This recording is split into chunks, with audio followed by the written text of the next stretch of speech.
Okay, cool. Go ahead. Hi ladies, my name is Valerie. I am an interior designer and I have, I started my own firm, I guess 6 months ago now. So I'm still very much in the startup during COVID phase of my business. I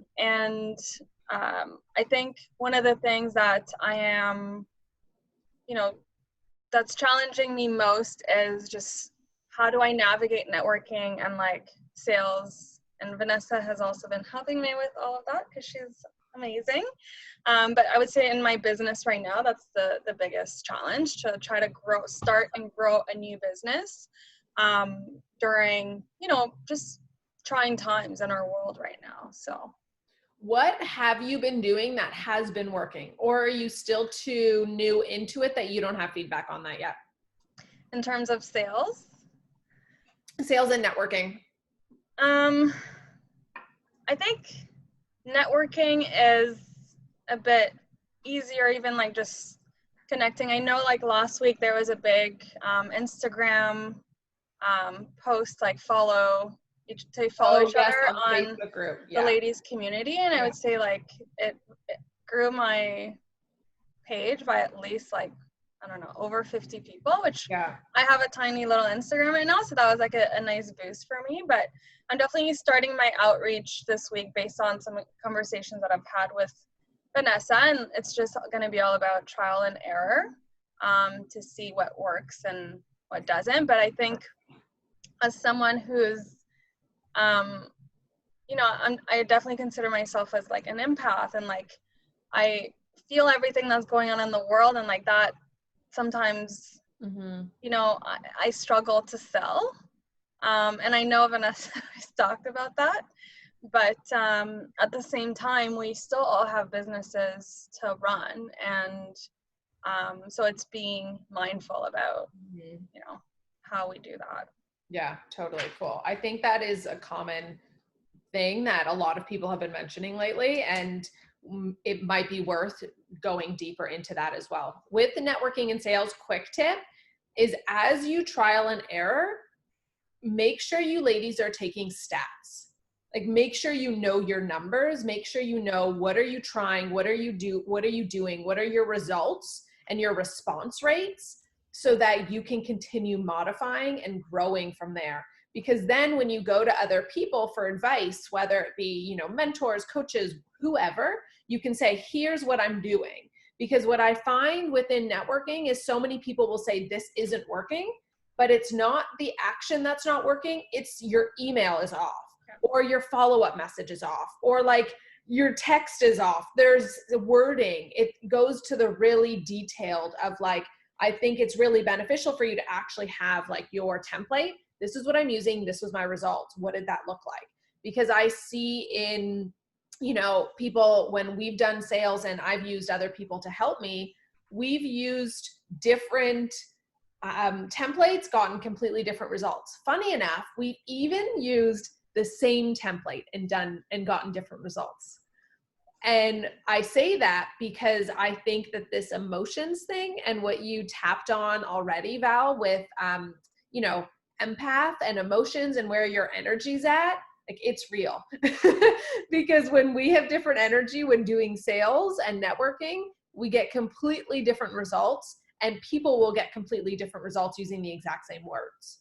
So it's really fascinating. So even if you can keep track of that in your stats and data of what energy was I in that day, and how was I feeling, and did it change my results, because it'll be neat for you to get that, the evidence, so that you can continue improving in that area.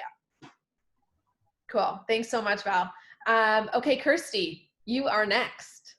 Hey everyone. My name is Kirsty. This is my first time joining this. Val is actually one of my really great friends, and also I'm her personal stylist. So I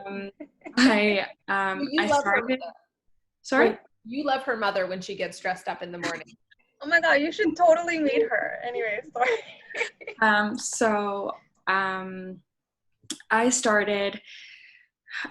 I've been working in retail for the past 11, 12 years. And basically last summer, I decided to take a leap of faith and just really started doing my own thing, as in helping clients that comes into the store and they buy a couple pieces, but they don't know how to connect them. Mm-hmm. So then I started this program of just really just a checklist, an old school kind of checklist, writing down the who, the what, and the how much. So then to present it to my like loyal clients.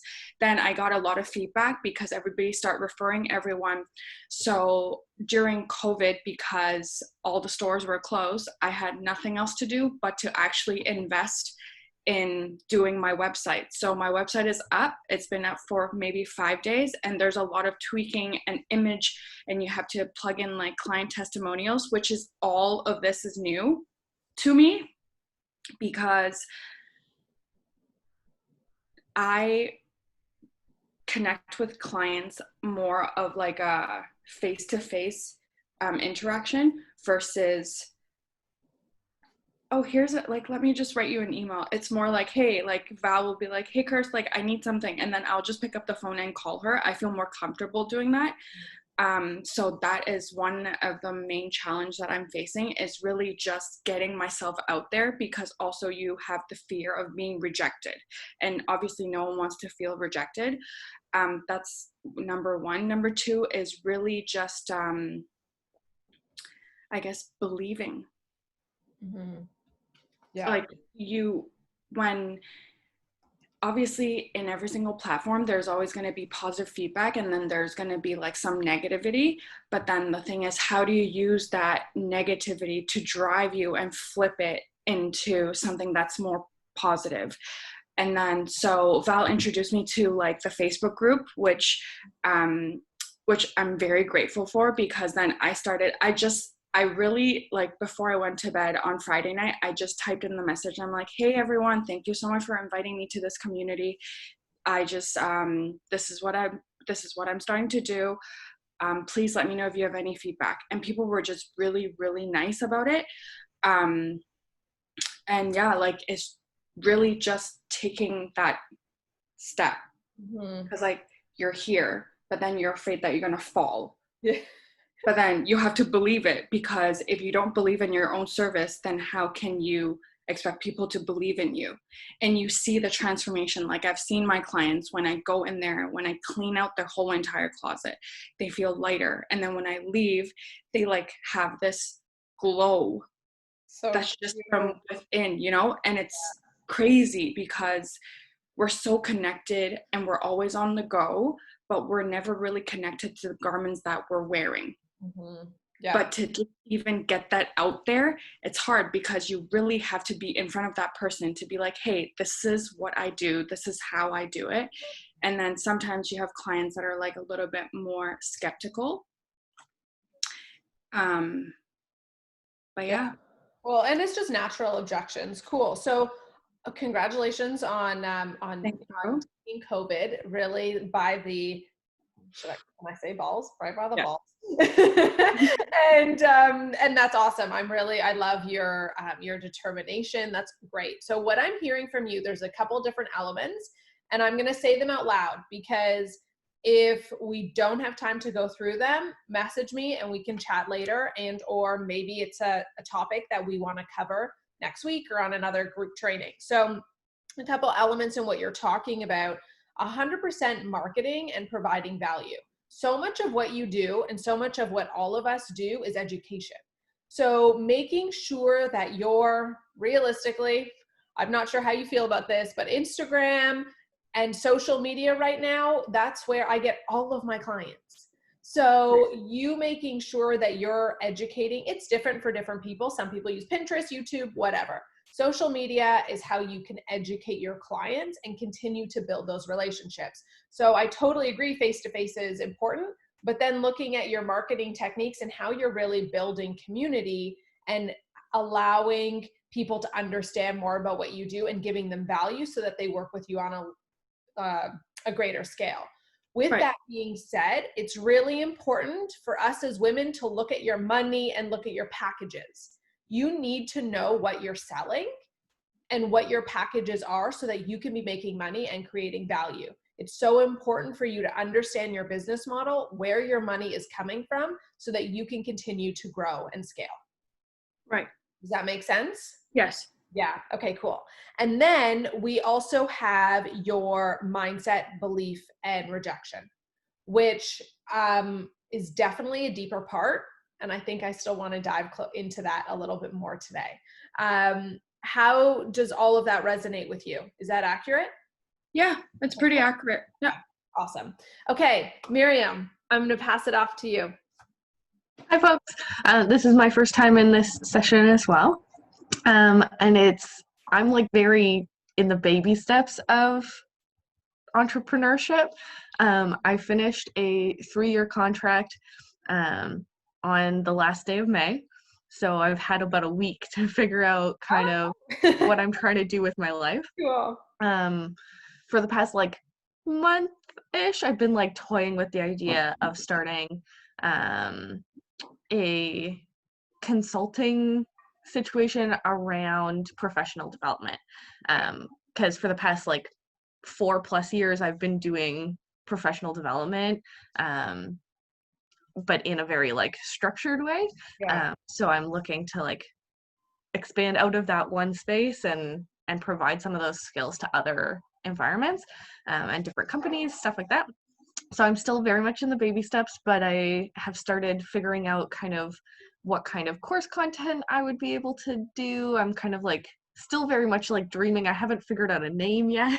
Yeah, that's cool. So I'm still in the dreaming phase, but definitely starting to try and like get as much information into my journal and into my computer as possible. Awesome. That's so fun. Yeah, we can definitely chat more. One thing that I want to mention about where you're at, the most common mistake I see when people are initially launching, so you're right where Miriam's at, is they look at long-term cash instead of short-term cash. So, and actually same goes for you, Kirsty, and maybe any other women. And I know Val and I have spoken about this, making sure you know where your money's coming from right now. And that may be one-on-one, that may be, there's a few different options, but one-on-one, whatever industry you're in, is usually your fastest way to get money now. When people say, especially in personal development, courses are amazing. Like I'm working on a course right now. But however, those are your long-term cash. So often people will think events are really known for this. People will be like, oh, I'm planning an event or I'm planning a course. That's your long-term cash. You're not getting paid for that right now.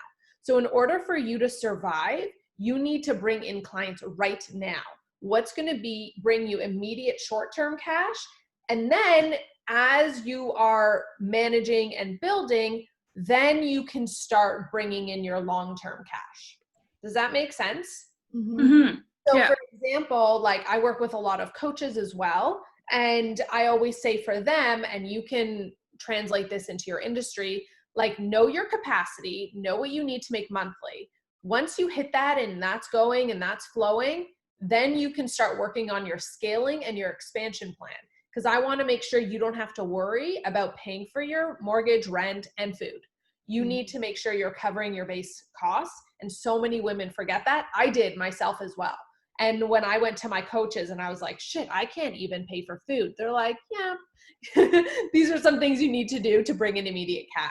So just making sure that you have that cushion, right? So that you can actually move forward comfortably. Does that make sense? Yeah. Yeah, awesome. That's so fun. I love what you're doing, and definitely send me a message and we can chat more. Oh, yeah, thanks. awesome. Susanna, welcome. Hi guys. It's my first time here.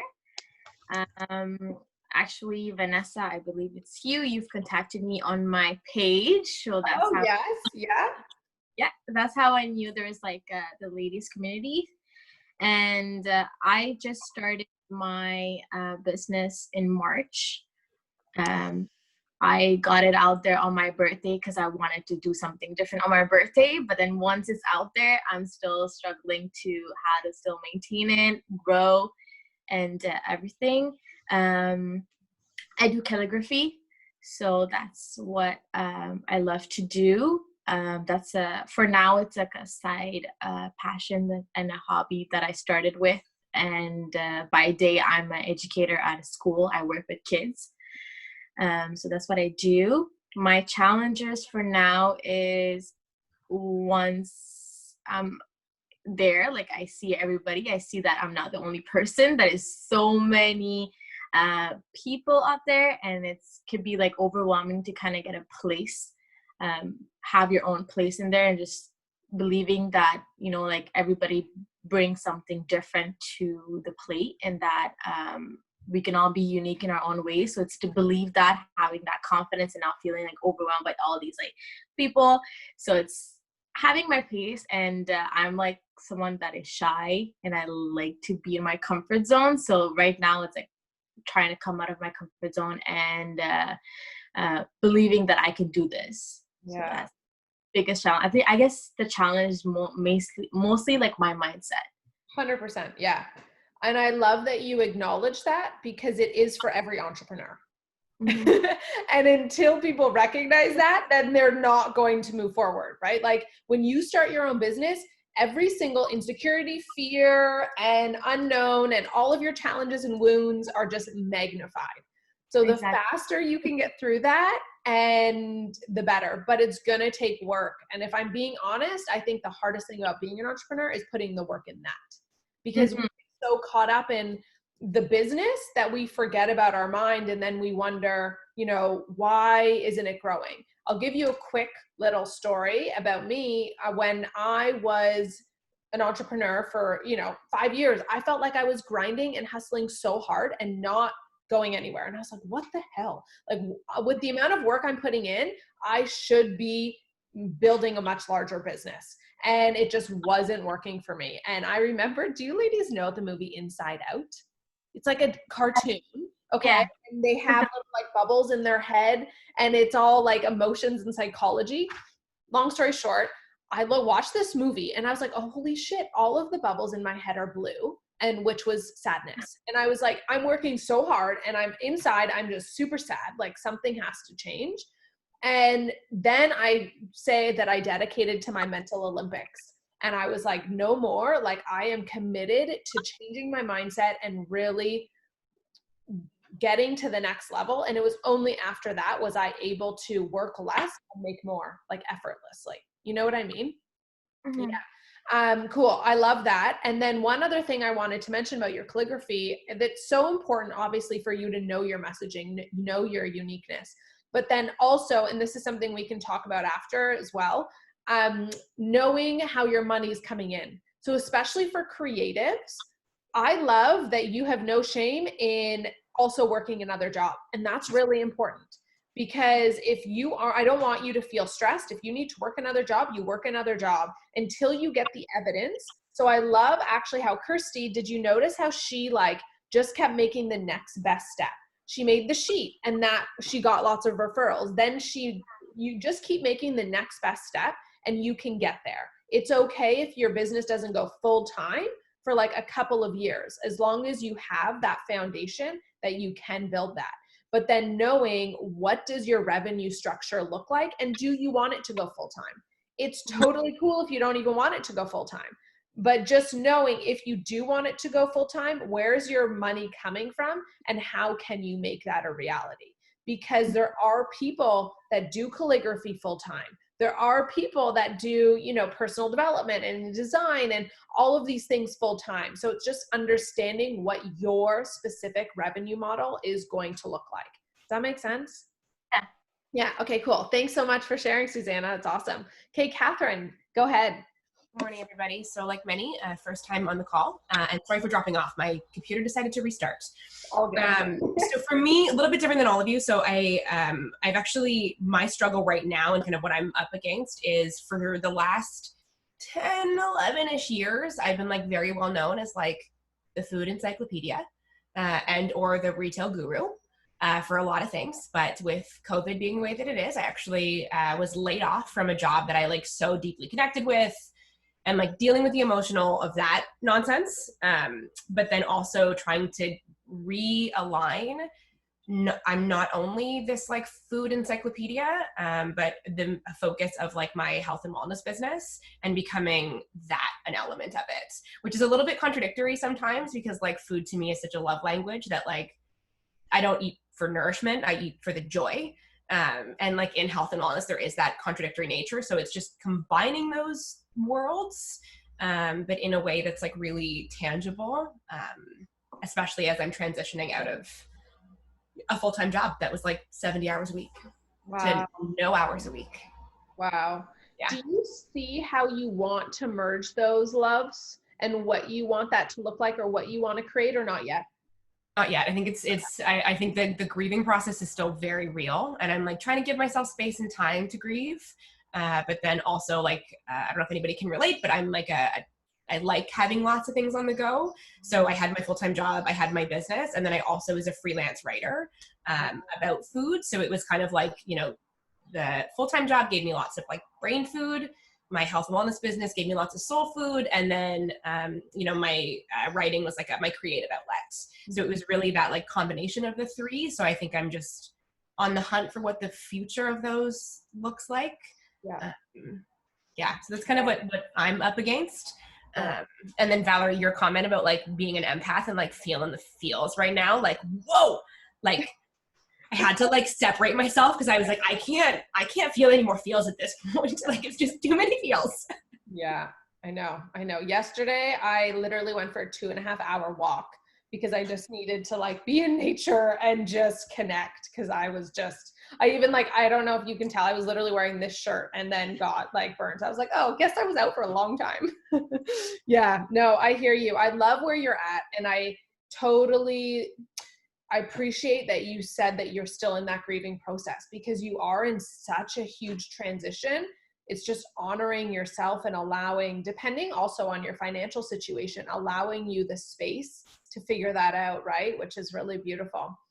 Okay, so based on what everyone has said, this is what I'm feeling, and such a little, I'm going to say nerd in a good way, but I'm such a little nerd. And before my calls, I always like meditate. And I'm like, okay, what are we called to like talk about? And it's amazing because every time, everything that you say is so in line with what I want, what I thought that we would maybe talk about, you know, totally unattached. So here's what I'm feeling. I'm feeling that I'd love to give a mini lesson on alignment. And the reason I think that's important, whether it's where Catherine's at, where Val's at, all of you actually, as entrepreneurs, us feeling our alignment is going to be the most important thing for us to know what our next best step is and to gain that clarity.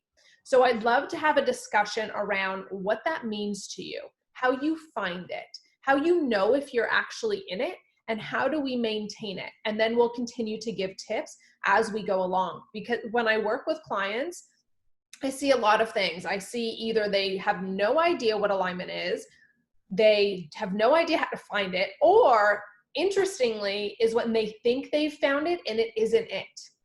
So we'll talk a little bit about that as well, just so we can remind ourselves to also continue to connect so that we make the next best decision.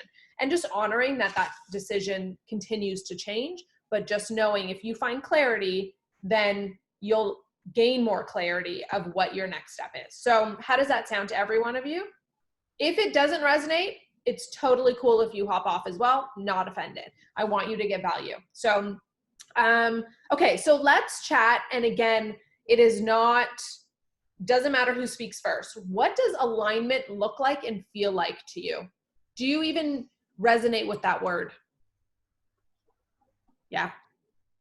I think for me, it looks like doing things from a place of like my values and being able to kind of hone in everything so that it's achieving like a values-based goal rather than like trying to do all sorts of things that maybe don't fit with who I feel I am or like fit with my values. So I think, yeah, really honing into that space. Yeah.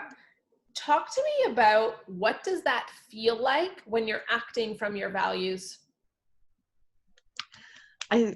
For me anyway, it feels like a lot more powerful because I feel confident in the decisions I'm making because I know that they line up with like my fundamental values. So like, yeah, a lot more confident, a lot more powerful, and I think more satisfied. Like when I find I'm doing stuff that doesn't fit with my values, then I get stressed out about everything more. And yeah. Yeah. Okay, we're going to keep diving in this because this is great. Thank you, Miriam, for being the first to speak. And so tell me more. How does it actually feel in your body?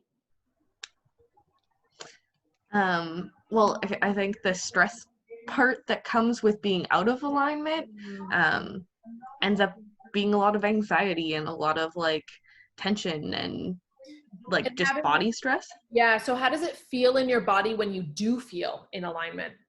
I would say like stronger. Like my body feels stronger. I don't feel like I'm getting sick as often or like those kinds of things. Like I just feel here. Right. Yeah. Cool. Okay, I want to keep reflecting on that. And with obviously, you know, we have limited time on the call, but I want this to be a really important thing that you continue to reflect on. Mm-hmm. What does alignment actually feel like in my body, and how do I know that I'm in it? Sometimes our brain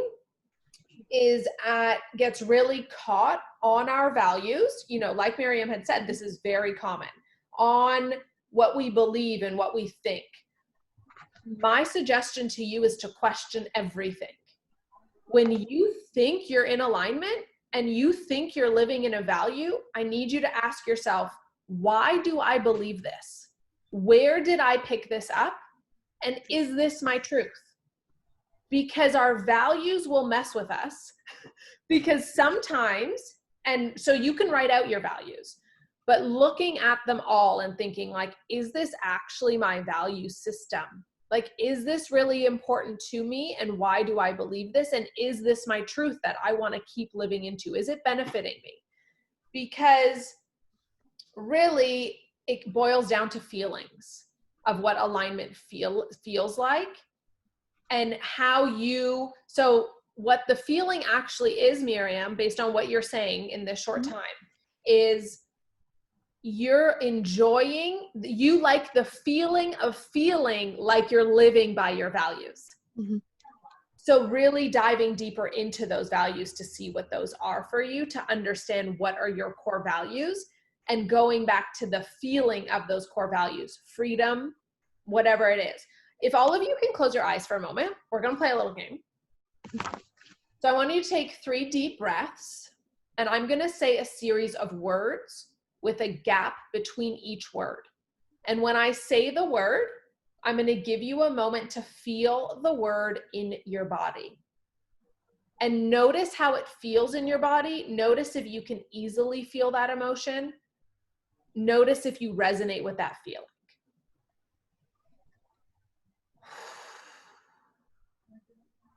Love.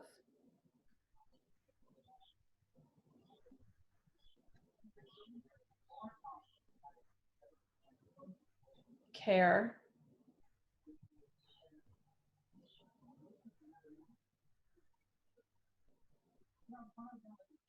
Compassion.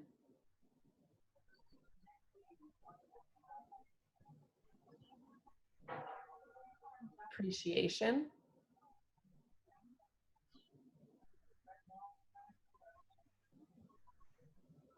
Peace.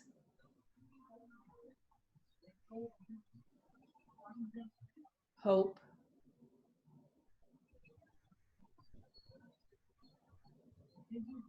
Gratitude.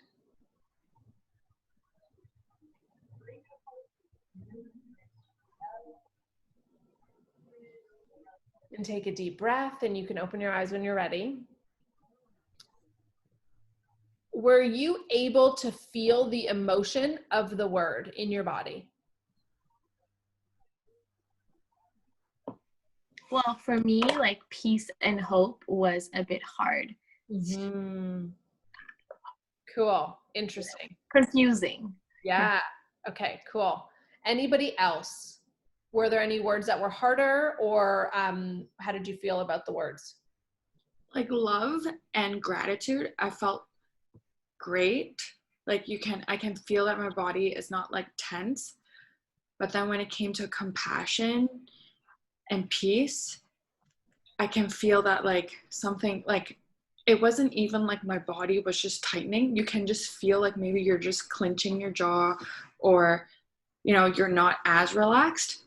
And then as soon as we took the last breath, I felt lighter.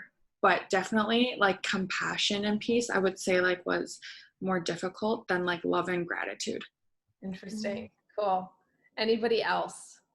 Christy, I mimic everything you just said. I'm like, yep, same. Cool. I found peace was the most challenging one too. Interesting. Okay, cool. Val? Same. Yeah. You know what's so funny is peace is my favorite.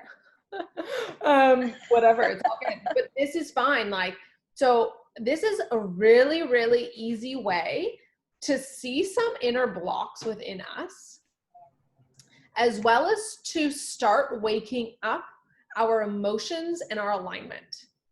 I did this exercise with a client and she had no idea what any of them felt like.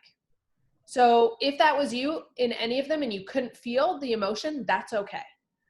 In my quest, I will call it, for alignment, and in my mental Olympics, I noticed that in order for you to, well, for me, in order for me to gain full alignment and understanding, I had to gain full knowledge and awareness of all emotions, good and bad. So if you write out a list of, I'm going to give you a few lists to write in homework today, but if you write out even just simple, a list of emotions that you want to feel and you want to be and you want to have in your life, I want you to go to each emotion and think, hey, how does this feel in my body? Why do I want this in my life? Is this how I want to feel? Is this who I want to be? And start awakening those emotions in your life. And also honoring that it's okay if you don't know what that feels like, because you're starting an inventory. Because if you don't know what peace feels like, no problem. Make it your goal in that week to notice peace. And when you're in a moment, literally, I remember being in a moment and being like, oh my God, I feel it. This is peace. Oh my gosh, I feel it. Like I'm in alignment right now. What this exercise is encouraging you to do is be aware of your emotions. And we are so good at like cutting them off and only feeling some and thinking we're in alignment, but we are constantly like opening and closing and shielding and protecting and it's exhausting and really will disconnect you from your truth. So Michael Singer, do you ladies know who Michael Singer is? He wrote the book, The Untethered Soul and the Surrender Experiment.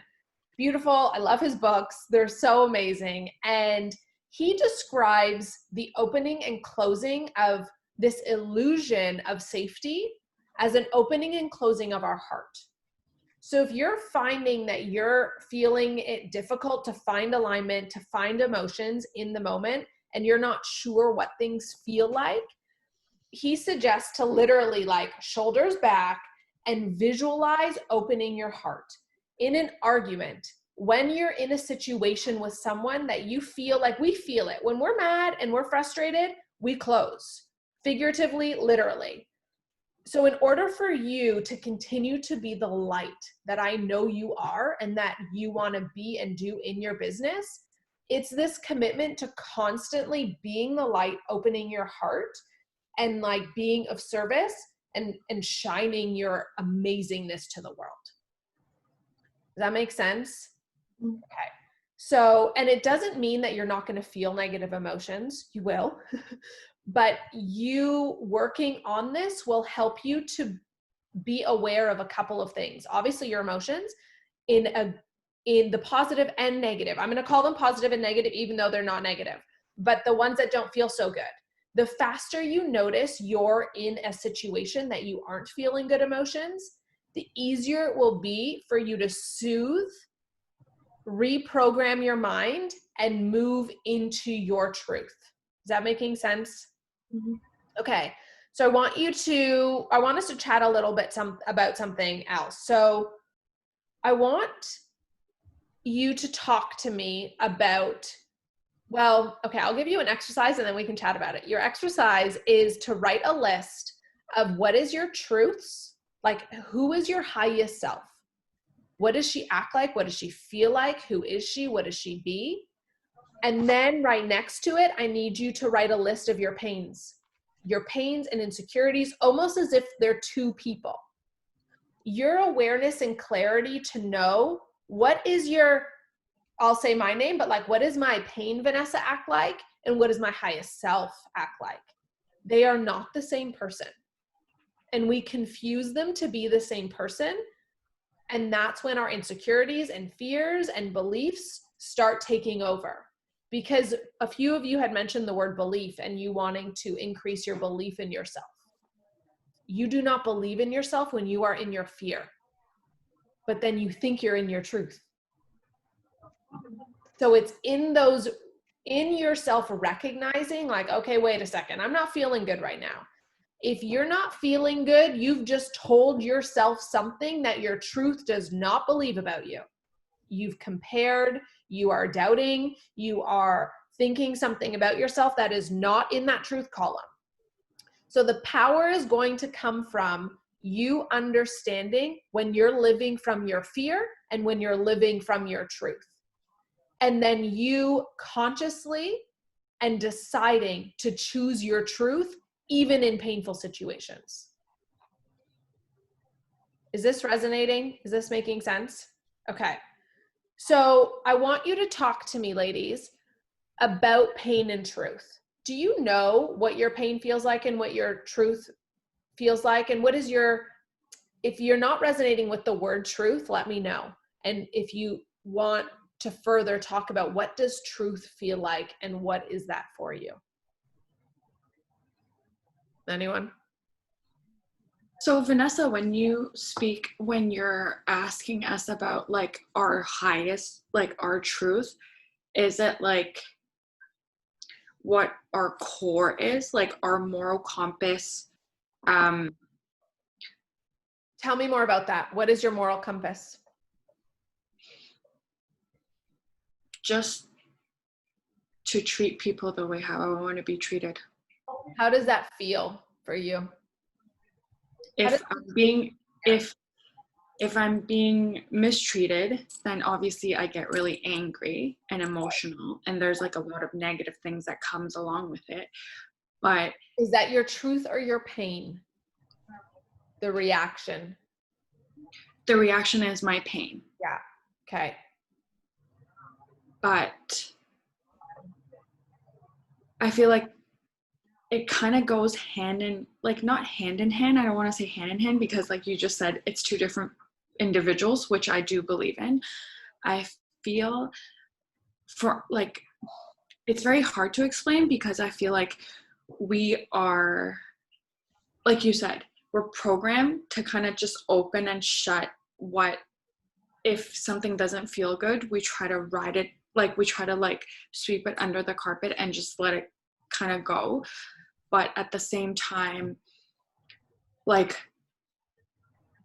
is my pain gonna be like some of my insecurities? Is it like fear of rejection? Is it that I think that I don't have a good enough, like well-planned business model that this is going to succeed?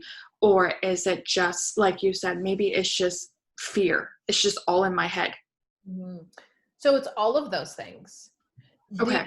The pain, okay. I want to keep coming back to emotion.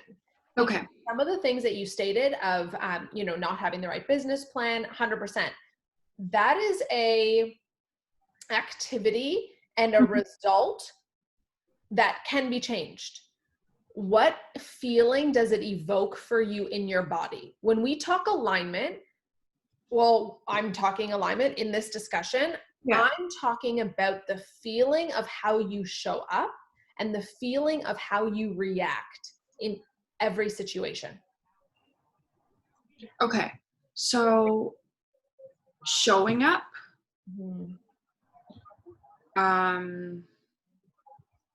confident,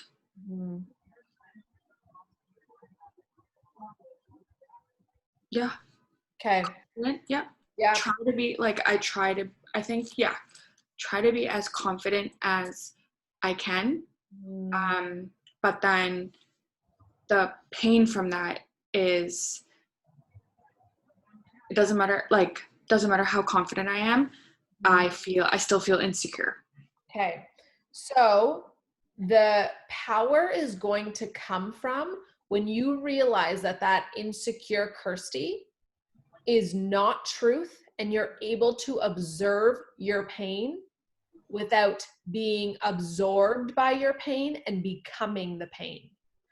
And what I mean by that is we can observe, like if we have two people within us, basically the pain and the fear, if we can get to the point where we're saying, oh, painful Kirsty, she's talking right now, and observe her almost like you're talking like in third person, as opposed to feeling the pain within you, as if you are in pain.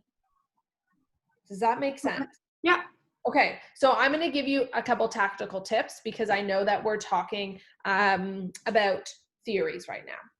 So when you are feeling an uncomfortable emotion coming up, and I want you to go through a couple different steps. The first step I want you to do, obviously, is just be aware when you feel a negative emotion. And I'm calling it negative again, just for ease of communication, not because it's negative. And then I want you to ask yourself and realize what was just going on through my mind. What am I telling myself in my mind in this moment? What is the story going on, the pattern, the truth that I'm believing that isn't necessarily true? Okay, so understanding, here's where the reprogramming your mind comes in, out of your old patterns of doubt and insecurity, so that you can step up as that, CEO, woman, whatever you want to be in those moments and in life. Because when we continue to think that the story, when we continue to engage in the story, the journey stops there. The power will now come from the next two steps. Once you've acknowledged what you were just telling yourself, I need you to ask yourself, is this my pain or is this my truth talking? And then the last question is, I want you to ask yourself, what does my truth really believe about this situation? And this is where I want to focus on this last question, because I want you to continue to discover, what does this mean? What is truth? What does my truth think about situations? Because at the core of who we are, all of us are loving, accepting beings. We truly see people for their soul, for the love and the goodness that they are, regardless of what's being thrown at us. So what you're doing in these moments is really amazing, because you are no longer allowing somebody else or a situation or somebody else's reaction to impact your inner state of peace and your inner happiness. The stories that are going on in your mind about people and situations is holding you back as an entrepreneur. And until you identify those stories and choose your truth and choose to feel your truth and be your truth in each situation, those stories will continue to hold you back. And this is where the work comes in, and this is where the commitment comes in, and this is why I say mental Olympics. Because in the beginning, I am not even kidding you, you may have to do this 20 to 50 times a day. Think about how often you have a reaction. Like, oh shit, I'm triggered right now. Oh shit, I'm triggered. Every time you're triggered, you need to do this. And if you mess up, that's okay. My tip is, in the evening, I will do like a roll call almost. Okay, what triggered me today? Okay, got that. And you can replay it in your mind. How would I have shown up as my highest self without reacting from a place of pain. And your mind does not know the difference between reality and your visualizations and imaginations. Athletes envision themselves winning 1,000,000 times before they actually win. Your mind, in your visualization of redoing it the way that you would have if you were acting from your highest truth, starts to pave that pathway so that when you show up, your mind starts to know, oh, okay, this is how I'm supposed to show up in this situation. And I say supposed to from your greatest good. Nobody's telling you have to supposed to do anything. It's you're telling yourself, this is how I want to train you to show up. Instead of unconsciously acting from a place of pain and fear. All of this is doing with the emotions and everything that we're talking about is raising your awareness and your consciousness of what's happening without your knowledge, so that you can show up from a place of alignment and make the best decisions for you. It's breaking your patterns, breaking your pathways, breaking your conditioning so that you can actually service and show up in the world in the way that you're meant to. Does that make sense? Are you ladies still with me? Okay, cool. Does anyone have any questions about that or what's coming up for you right now? What are you thinking? Val? I mean, I know that it's like we have talked about it before, and it's easy to just start and then kind of forget, like, right? You'll start this week thinking, okay, I'm gonna do this, and I'm really gonna, if you want to say, analyze like my thought patterns or my reactions or my feelings. But I think more importantly, it's you kind of have to keep up with it, and that's where I've like struggled with it is making sure you're doing that every day, because in the long run that's what helps you. It's kind of like journaling, right? If you start and then you fall off the wagon, like it's important. I don't know if you have tips and tricks on how to keep yourself accountable every day to maybe, even if it's once a day, like reflect on, make sure that you keep yourself accountable to reflect on these things, because it's easy to sometimes forget. Okay. And then that's where, you can make progress and then fall behind again on working on your mindset. Well, that makes sense. So I'm going to give you a couple answers. You may not like them. So your reminder to do this is every time you're triggered. You have to want it bad enough. You have to want to change your patterns bad enough, and your triggers have to bother you enough that you want to change them. So for me, every time I was triggered, I was like, oh shit, gotta do it.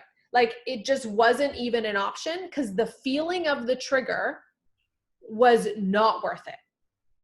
So I actually think that it might be useful for you to be doing meditations and connecting to the positive emotions and feelings every day. When you start to connect to the peace and the love or whatever those emotions are that your highest self is and wants to be every day, you will start to be intolerant of the triggers and the negative emotions. I hate feeling bad. Like, hate it. I can't, it's to a fault, right? Like, once you start getting to the point where you have zero tolerance for bullshit from your own mind. So if you have to ask yourself, like, do I still want to live in this feeling? And you have to want it bad enough and create the gap between the good feelings and the not so great feelings. And it's honoring. So for me, obviously my work continues to come from honoring the negative feelings and still loving them. And I'm able to do that by recognizing that they will always be in me. Your fears and insecurities are part of who you are. It was how you were raised. It's how we are raised as a culture, as a society, and what we're told to be and do. It is like Michael Singer calls it your inner roommate. living with this roommate is your lifelong journey. The more you fight her, the harder it's going to be. The more you love her and treat her like a child, you know, your roommate, like that's just who she is. But she does not have to be you. So a visual that I like to use, and that, have you ladies heard of the, I'm going to use the good wolf and the bad wolf again, or the word good and bad, but have you heard the parable of like the good wolf and the bad wolf? And there's this little boy, and the father is saying there's a good and bad wolf in any of us, in all of us. And the little boy is kind of scared, and he says, but like dad or grandpa, don't even remember. He was like, who wins? Like, who wins, the good or the bad wolf? He's like, whichever one you feed. And so often we're living in our fear body that the truth becomes this like, like something that's just there. We got to flip it so that you're living in your truth, and the pain is just there and you're just living with her. Oh, that's her. You know, that's who she is. Like, I'm telling you, my pain is the most judgmental, insecure. Like, she compares all the time. She acts in ways that like, I don't want her to act. And she will want to continue acting like that. Your power comes from choosing your truth and just observing the pain. Is this making sense? Because I know it's like really deep and like heady. So it's like feeding, you're constantly choosing to feed your truth over your pain. And then you're going to naturally start to live in that and be, I think when you're in that state and your body, like, you know, when you live in your truth, you're not as stressed. You're not as, like, your insecurities and your fears are not as prevalent. Yeah. So when you start to feel the pain is very prevalent, and I guess that's what you mean, that, you know, it's a very evident trigger and you know how to navigate it. It's almost like, and what we're all experiencing right now is a really great, I'm going to say like test, because it's easy to get preoccupied in earthly noise, like world noise. And oftentimes, and that's what'll trigger our fears. The past week, I've had to check in hundreds of times a day to be like, okay, checking in, what does my truth feel? And it'll get to the point where it becomes something that you can do in milliseconds. Like, what does my truth feel about this situation? What does my truth feel like? And I literally, it's a feeling. Like, when I ask myself that question, I don't stop until I feel her. And I literally will say, oh, there you are. Like, there you are. Like, it feels different. And that goes back to the very beginning of our conversation today of just being aware of how truth and pain feels in your body, and just starting to get curious about this alignment, this pain, your emotions. Like, what are they telling you? What are you living in? And so even if just today, and for this week, you get curious about your emotions and you pay attention to, when am I living in fear? What am I living in right now? The easiest thing to do is set your alarm for every hour. And every hour, ask yourself, how am I feeling right now? That's it. Just answer that question. When I did that, I was like, oh, feel shitty, feel shitty, feel shitty. And I'm like, okay, what does that feel like? I was putting so much pressure on myself in each moment. Like pressure, pressure, pressure, pressure, do. Like, I felt awful. So even though I knew theoretically what alignment was, I was not living in alignment every moment. And then this is how you start to build the intolerance of feeling shitty, because you're starting to realize how often you're actually living in that state. And now you're starting to actively choose a different state to show up in every day. And I am telling you, this work is at your core of your business expansion, because everybody that you interact with and you work with will feel it. And you will start to show up differently. You will radiate differently. People will start to say, like, what have you been doing? Like, you look great. You know, you're just shining. Like, this is where it's at. And then it will also help you to have more confidence and clarity in your next best decision, enabling you to surrender and just know, like, okay, what's my next step? How do I come from service? Like, how do I build? What do I do next? Like, show me. because you're coming from that place of confidence and alignment. And just like, I'll add one strategy because I actually like really like this, and I've never done it on an hour basis. Yeah. But I was tracking my mood, and I was using like a numeric system. I am an ops manager. I like systems and Cool. process. So it's like, instead of asking yourself what the word is, ask yourself what number between 1 and 10 you are. Cool. So then like every day, instead of saying like, do I feel good or bad? You're saying like, I was like a 4 today or like a 3 today. But I like this idea of like every hour and like almost like building a tracker to see like what times of day the like moods are, and then you can just maybe catch them. Yeah. I like this idea of like every hour. I haven't thought about that. So if I'll build a Google sheet and I'll share it.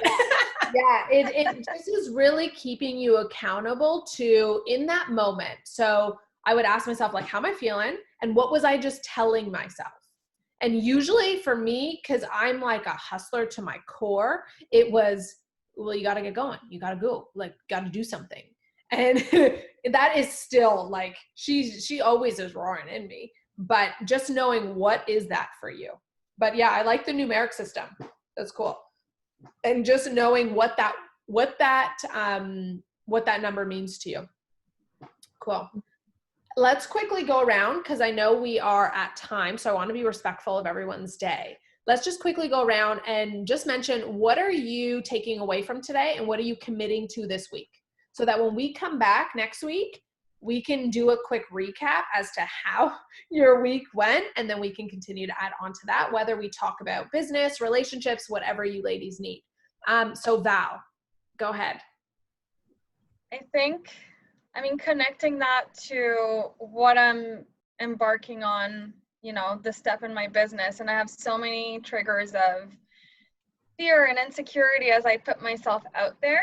Like, it's a big, scary step, but and that's me being in my pain. So I think going through this week and the strategy that, the goals that I've set out for me, it's like constantly check in with myself. And before I start my day, really just visualize myself in my best self and like really, unleash that version of me and not feed from my fear. That's very prominent right now. Yeah. In my day, Yeah. so. Great. One, for any of you like numbers or science people, when your fear is triggered, you're going to have a natural chemical response in your body. That chemical response actually only lasts about 90 seconds. It's like that fight or flight, right? So anything after the 90 seconds, it's all you up here. So if you can just breathe through the trigger and be like, this is just natural. Like, this has just been trained in me. I'm choosing a different way. Like, I'm choosing a different path. Then sometimes that's easier too, because then you won't get as hard on yourself for the feeling that you have in you, recognizing that it's also chemical. Okay, we're going to go to Miriam. We'll go the other way in the circle. I'm going to try and figure out some of the alignment of like feeling those feelings and trying to like really kind of figure out how they feel in my body more. And yeah, again, like trying to check in with myself more often. Yeah, I'm going to definitely put a alarm in my phone and see how that goes. Yeah, it can be really eye-opening. Or you'll notice like while you're working, you're always, whether you use the numeric number, like I'm always a 2. And then after work, whoa, I'm like a 9 or a 10, right? So how do you start controlling how you feel regardless of what's happening outside of you? Mm-hmm. Great. I love that. Thanks, Miriam. Catherine. So 2 things for me. I don't know if you guys have ever heard the Shonda Rhimes TED Talk, which talks a lot about the hum and then what happens when the hum goes away. No, I haven't actually. I should go check. I recommend it. It's great. So she talks about the hum, and like as you were talking originally, I was like, "Ooh, yeah, that's the hum," and the hum went away. So I need to figure out when the hum is now gone. Who am I without that hum? So that's one piece. And then this other piece around, like you keep talking about truth, and I've always used the word ideal self, and who is my ideal self and how I want to show up in that moment. And I did a lot of work last year, and like life was really great, and then like this shit happened this year. So I think that like this reminder to like, okay, like maybe let's go back to that. Let's go back to who your ideal self was last year. See how she's evolved, and then like see who I'm actually now in this moment, and like doing that comparison. That's my homework. Cool. Love that. Thank you. Okay, Susanna. For me, it's like, it's so crazy, like how we feel constantly so many emotions and we don't take the time to actually listen to ourselves. And I feel like for so long, I've lost control of my emotions, and it's like I have no control, and like they're feeling, they go away and they come back, and it's like I don't even have the time to like actually like properly like let one emotion like take its place and like actually feel it and resolve it if I need to. So I feel like that's what I need to do. And like Miriam said, like I think I'm gonna start setting like alarms on my phone to actually like be more on that present moment, because it's easy like to have a feeling and then think about the future and like completely get over the fact that, hey, you're feeling this right now and you should deal with it like right now, feel it and try to see what's triggering you. So I feel like that's something important to do. Cool. Yeah, that's awesome. Because you don't have to be a victim to your emotions. Like it's a roller coaster. Yeah. Exactly. Love that. Cool. Thanks for sharing, Susanna. Okay, Kirsty.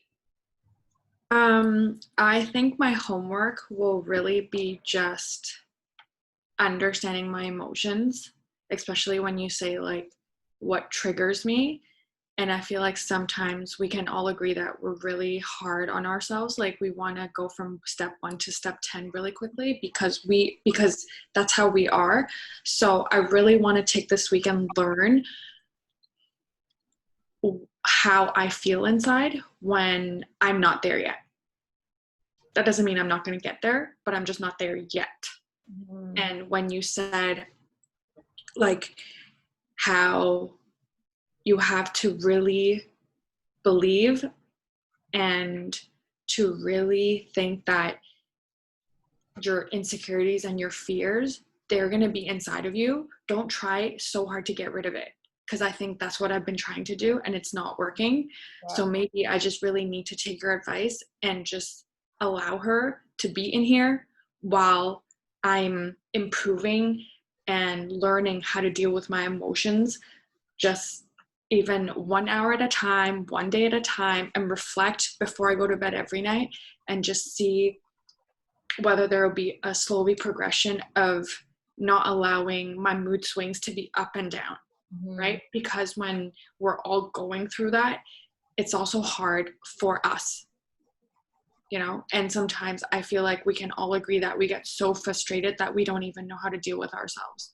Yeah. So I think, I'm going to learn how to really just allow those emotions to be there, acknowledge that they are there, and how do I overcome it? Like you said, like after that 90 seconds, okay, then we have to condition ourselves to like think about who we really are versus our pain and insecurities. Yeah, beautiful. It's so true. And it's almost, I heard a really great technique. I believe it was from either Eckhart or Deepak. And they actually said to talk to your pain in all the different, like first, second, third person. So even say like, okay, you know, Kirsty's I'm feeling upset right now. Okay, Kirsty's feeling upset right now. Okay, she was feeling upset in the moment. Like, and see if it actually starts to detach the emotion from your truth, in the sense that you're not, like I had mentioned before, you're no longer being absorbed and you're not becoming the emotion, you're just observing the emotion.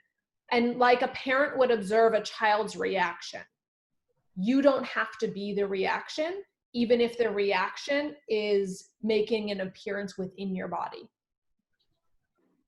Does that make sense? Yeah. Yeah. Okay, cool. Okay, awesome.